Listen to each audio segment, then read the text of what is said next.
సిరిసిల్ల పట్టణంలోని ఇందిరా మహిళా శక్తి పథకం చీరల తయారీ కేంద్రాన్ని రాష్ట్ర మహిళా శిశు సంక్షేమ శాఖ మంత్రి సీతక్క సోమవారం పరిశీలించారు.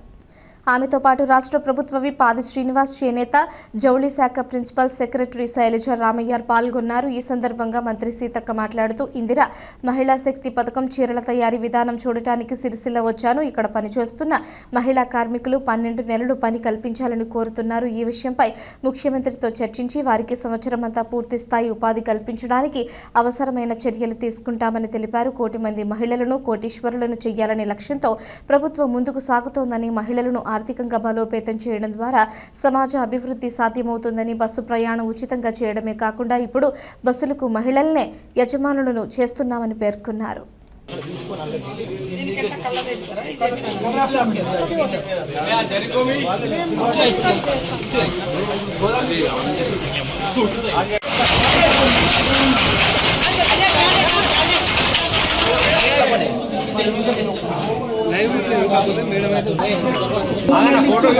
ఫోటో తీసుకున్నాం. అదే నెక్స్ట్ మేము మాట్లాడుతాం. ఇది అయిపోయినాక ఇది ఇంకా అందలే కాబట్టి మేము ఇంకా ఆలోచించలేదు.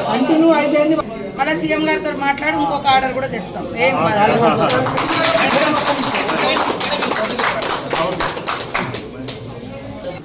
ఈరోజు చాలా సంతోషం.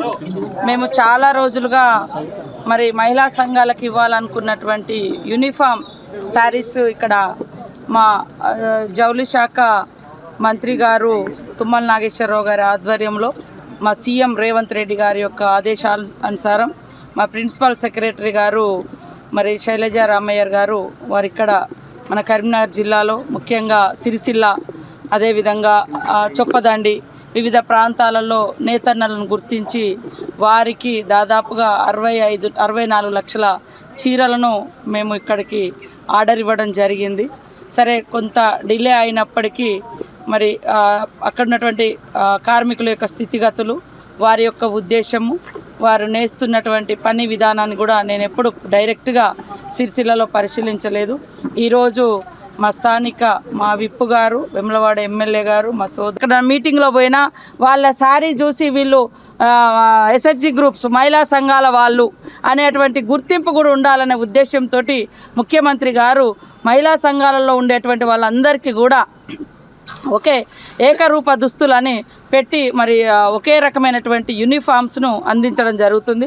మరి మొన్ననే మా అంగన్వాడీలో కూడా ఇక్కడే నేతన్నలతో నేపించి దాదాపుగా 75,000కు పైగా అంగన్వాడీ ఆయలు, అదేవిధంగా టీచర్ అమ్మలకు మరి నేతన్నలు నేసినటువంటి చీరలే ఇవ్వడం జరిగింది. ఇప్పుడు మహిళా గ్రూపులకు కూడా ఇవ్వడం జరుగుతుంది.